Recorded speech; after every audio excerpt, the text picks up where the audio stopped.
I welcome you to service for Chris this afternoon.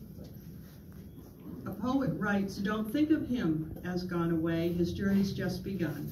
Life holds so many facets, this earth is only one. Just think of him as resting from the sorrows and the tears, in a place of warmth and comfort, where there are no days and years.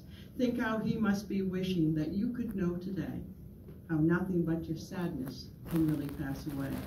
And think of him as living in the hearts of those he touched. For nothing loved is ever lost, and he was loved so much."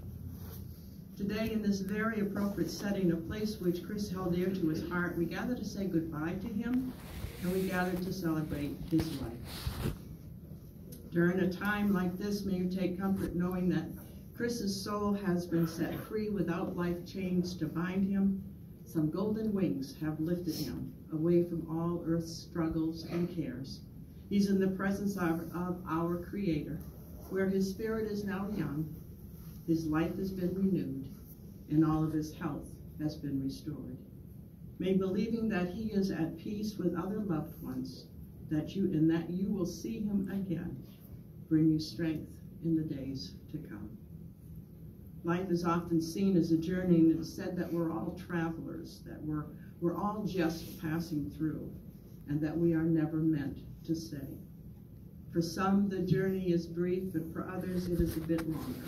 But all journeys are filled with different seasons, different experiences.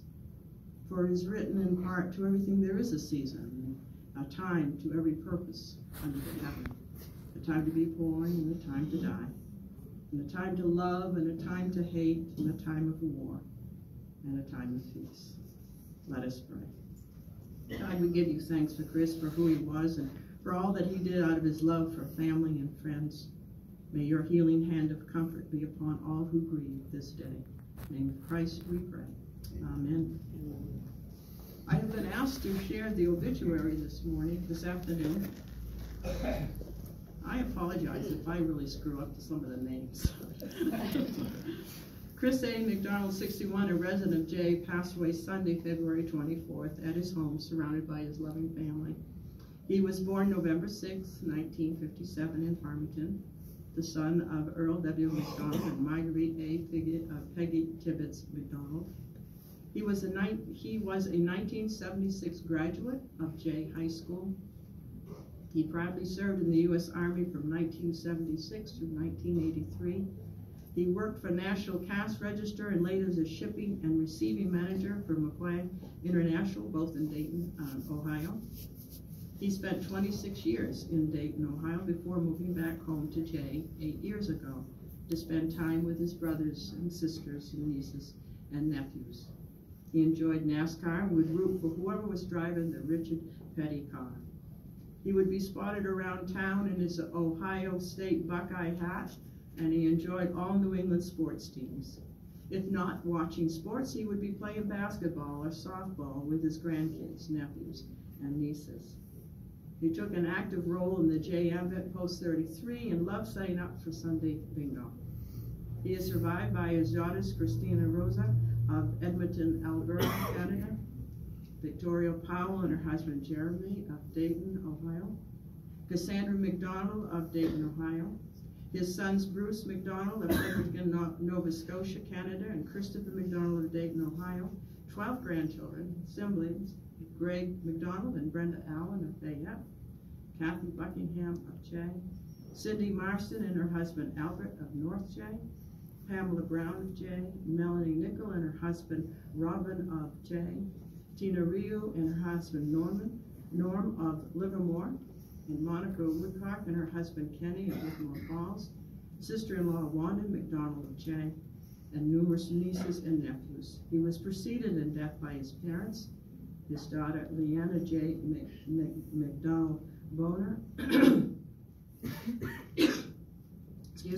Bonner, and his brother Randy McDonald and his brother-in-law Dale Buckingham. There are no greater tributes than that which comes from family and friends who know him.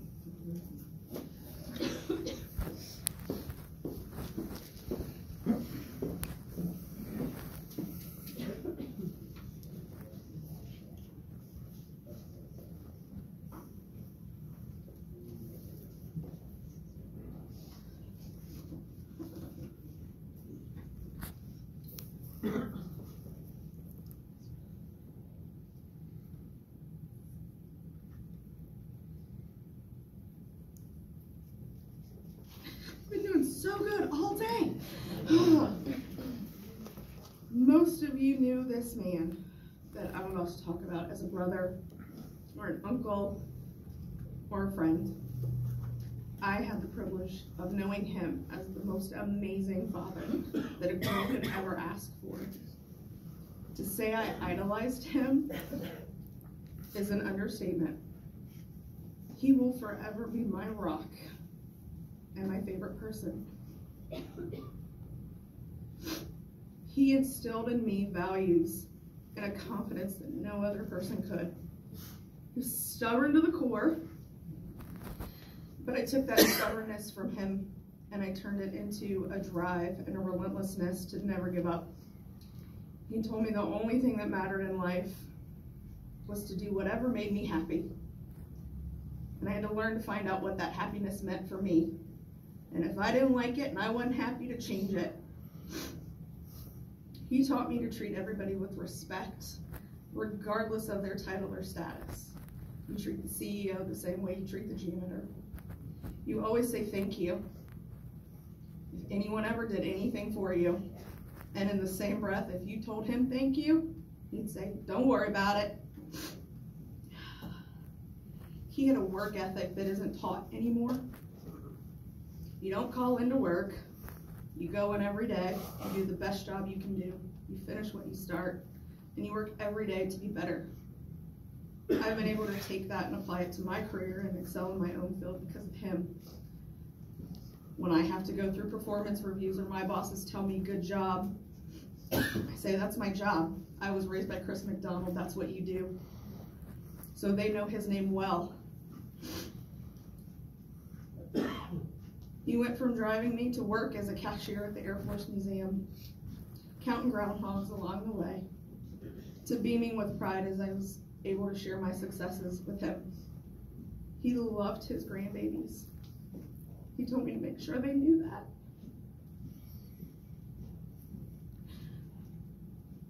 It brought me so much joy to see him walk into my house and my little baby just take right to him because he had a way with kids. They just loved him. My son never left my father's side while he was there.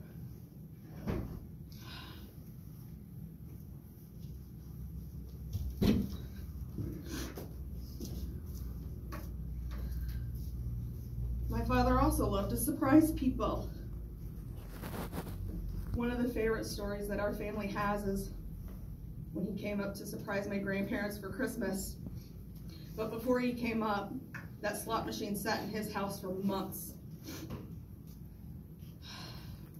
I loved that stupid thing. I was pregnant and on bed rest, so I'd waddle up to his house because I lived 2 houses down, and I'd wait for him to bring me my cream horn at lunch every day, and I'd sit there and play the slot machine. He just never let me keep the winnings. The surprise part was when he brought it up here, and he snuck it into Aunt Kathy's house and just left it in the middle of the floor addressed to Peggy and Earl.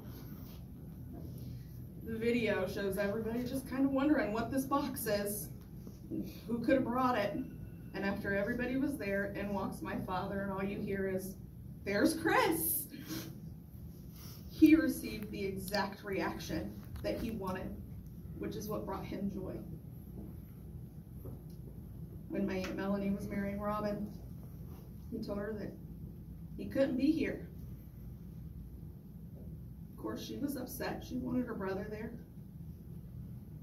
Little did she know that days before her wedding, he was here, parked his car behind his parents' house so she wouldn't see it if she drove by. She goes up to Aunt Kathy's house, and here comes Dad strolling in. And the pictures show Melanie crying and happy because her brother was here, and he received the exact reaction that he wanted, which brought him joy. The one time I tried to surprise this man, that is not the reaction that I got. I flew up for the family reunion, which was on a Thursday, and every Tuesday I called Dad, just check in, and I didn't call him that Tuesday because I didn't want to say, "I'll see you soon," or slip up. So he comes into Aunt Melanie's house, and here I am, and he looks and says, well, what are you doing here? Gives me a hug, and then chastised me and said, you didn't call me on Tuesday. Some of my favorite times with him was our weekends together. Just hanging out, sitting around his coffee table, kitchen table, drinking coffee, drumming along to whatever song was on the radio, singing off key, and just talking. It was here in these moments that I got to know him. He would confess his regrets and mistakes and his proudest moments. He shared a side with me that most people didn't get to see. It was on those weekends that he learned what all the fuss was about when I introduced him to Chipotle. And it was when my daughter and I laughed as he learned to play Wii baseball and cussed at the TV because he couldn't get it to work right. Sitting around his kitchen table here, which is now safely packed in the trunk of my car, is when we talk about his job and his life in Maine, the AMVETS, and how much of a purpose it gave him, how much he enjoyed being here. Sitting around his kitchen table is where I got to tell him that he was going to be a grandpa again. And he immediately teased me about the age difference between my kids, to which I replied 13 was better than 20. And of course there was singing and there was coffee. He loved being here and being a part of this community. This was home. He so wanted to be able to step into the role of commander here and follow in the footsteps of the man he adored and respected. But he knew he wouldn't be able to do the job that it deserved with what he was facing. The appreciation he had for everybody here and everything that you have done for him is not something that we can put into words. Now,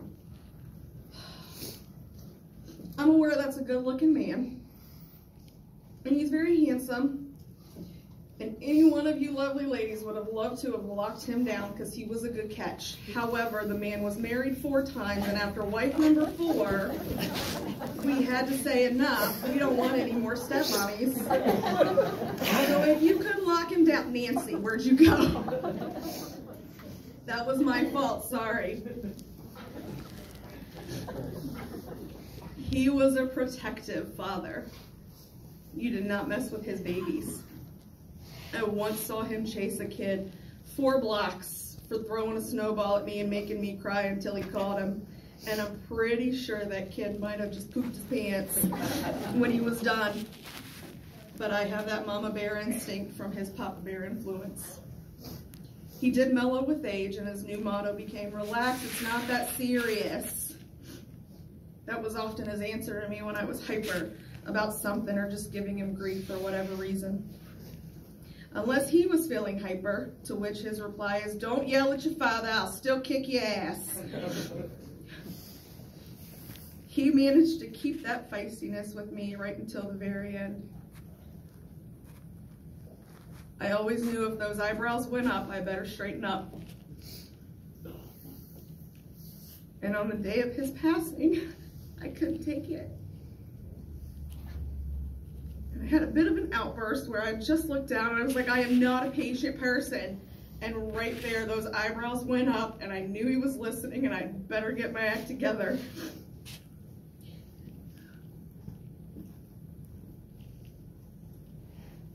We didn't fuss too much, and he didn't have to tell me that too much because my whole goal in life was to make that man proud of me. Even winning the big pot at Sunday bingo. The first time I ever came here to play, as I was walking out of the house, Dad said, wait till the end. That's the good pot. So we're on the coverall, and the last number I need is B11, and the next number to come up is B11. I turned to Aunt Kathy, and I'm like, oh my God. I go back to the house, and I looked at my father and said, if there was ever a child that listened to her father and it paid off, pretty sure that was me. He said, oh, you did not win. I bet you made a hell of a lot of ladies mad that you took their money and you're an out-of-towner.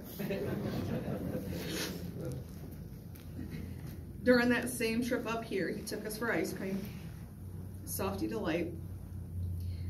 And my Ohioan daughter is trying to place her order and looks at her papa and says, "What are Jimmy's?" "Dad, they're sprinkles." I said, "Why do you call them Jimmy's?" He just looked back at her and said, "Well, why do you call them sprinkles?" And that was the end of it. We all place our order. She goes and gets hers. And she goes back to the car and we're all waiting on ours. And the window goes down and she yells across the parking lot at this man and said, "Papaw, they're called sprinkles because you sprinkle them on things." And the place erupted. And he said, "Well, I can't argue that." So I think she's the only person he didn't have a comeback for. Ice cream became a staple in the McDonald household. Often used that to bribe me into doing whatever it was he needed me to do. Like cutting my toenails, because that was a stupid task. If it was hot, we went for ice cream. If it was cold and there was 2 feet of snow on the ground in Ohio and a level 4 emergency, which means don't get out of your house because it's horrible, you have to hunker down. My father's driving us to Kroger's to get ice cream. When I was stood up for a date, he took me on our own and we went for ice cream. And that is when I learned that ice cream fixes everything.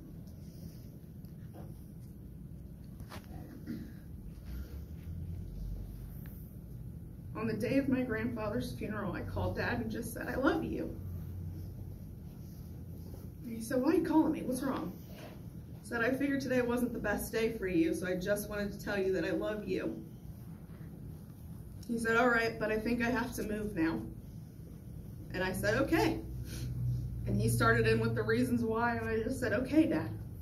He took a breath and said, "Are you really not going to argue with me?" And I told him he raised me not to be selfish, that I couldn't ask him to stay in Ohio for me when he was needed here with his mother and his brother and his sisters. So we packed him up and he went home. This doesn't mean that once a week I didn't ask him to move back to Ohio with me. Doesn't mean I didn't buy a bigger house with an extra room so it was ready when he was ready to come home. Little did I know that he'll still use that room. I'll still be able to sit and have coffee with him, but his coffee will never be cold. I can still sit and talk about the weather, except he's cool and comfortable. I can still sit and talk about sports, but I'm pretty sure his team's gonna be better than even the Patriots. And the only way to end this is to share the reading of a picture on a wall that we once gave him that hung there for years. I felt this way then, and even more so today, and it simply said,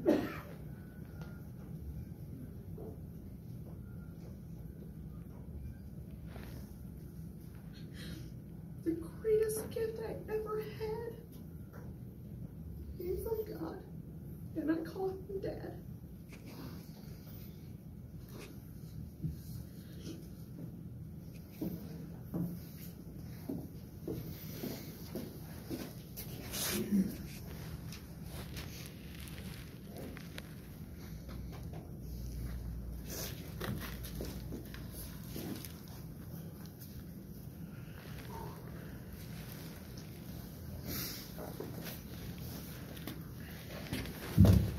God looked around his garden and found an empty place. He then looked down upon the earth and saw your tired face. He put his arms around you and lifted you to rest. With the help of his angels, they flew you to your heavenly place.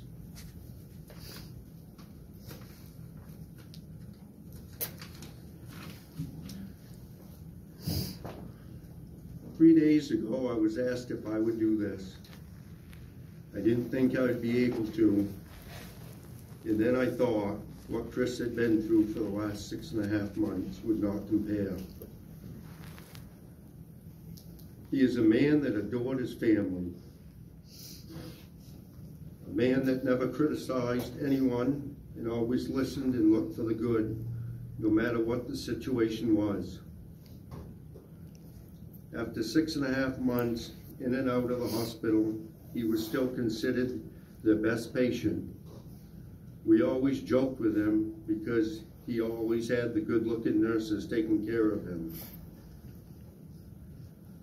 Monica asked him to set a goal when he came home for the last time, and with no doubt that goal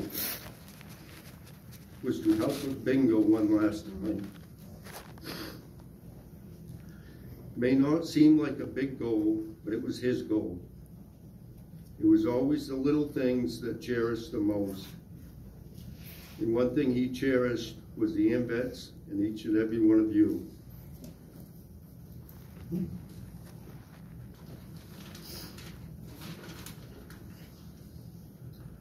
From the first day I met you, I knew you'd be my friend. I knew that I would count on you, no matter what life sends. You always have the time to listen and the time to give and share. By all the words and actions you show, you really care. You are so very special, it shows in all you do. I found a special friendship, and I gained a brother too. As a brother, you are great. As a friend, you are the best. To have you in our family makes us all so truly blessed.